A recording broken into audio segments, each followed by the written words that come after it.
For some reason, the new voice enhancing thing I'm using makes my voice sound really off. Bear with me for this video. My voice is going to sound really bad for most of it, except right now in the ending. But yeah, other than that, I guess I'll just let the video play. What's good, guys? It's Paleo, and welcome back to another shield tutorial. I know this is like the millionth shield tutorial, but I just wanted to keep doing these. Unlike the previous three, these aren't for beginners, but it's slightly more advanced and unknown information. So if you're just starting to play shields, then I highly recommend checking out one of the 3 beginner shield tutorials on the top right instead. And as always, here's the timestamps on the screen right now. But other than that, let's get right into it. So, starting with number 1, crosshair placement is still extremely important with shields. Keeping your crosshair aimed directly at a defender gives 2 main advantages. When you ADS, you don't need to adjust your aim, and it also keeps your shield looking straight forwards. So, a couple of these tips are going to be really obvious things that for some reason people don't follow. So, with number 2, you should always know when to hold back.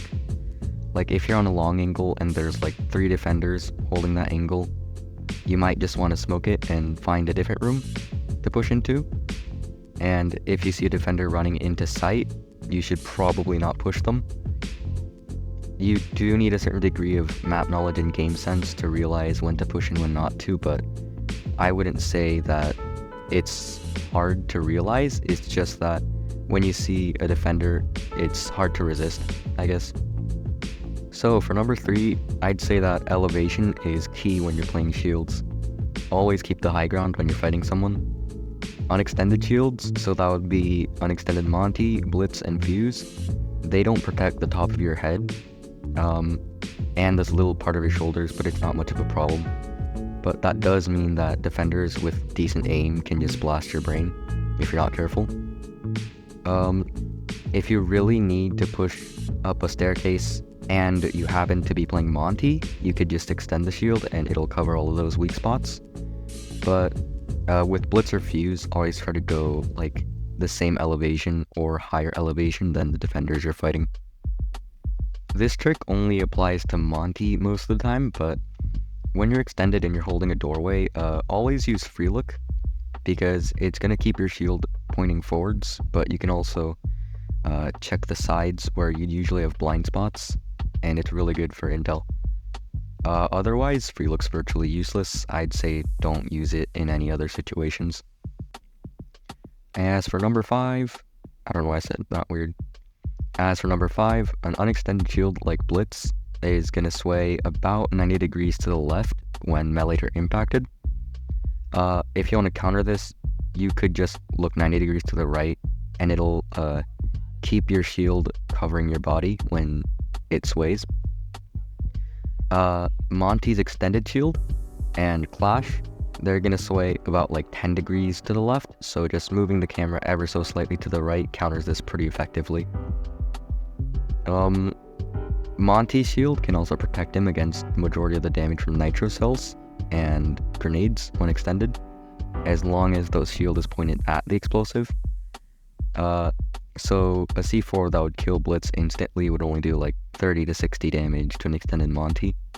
So just make sure of that when you're playing shields. As for number 6, use your psychological advantage. People don't understand that with Siege, a lot of it's psychological warfare rather than just shooting people. And when someone sees a shield, they're gonna get scared and they're gonna make like really stupid mistakes. Like, I've seen people like running the other way, not looking, and that just gives you like a really good opportunity to shoot their back. So don't waste time and strike them before they can recollect and figure out how to counter you. So this tip is only for Blitz, but when you flash someone, make sure you don't immediately ADS, because most defenders are gonna try to melee or pre-fire where they last saw you.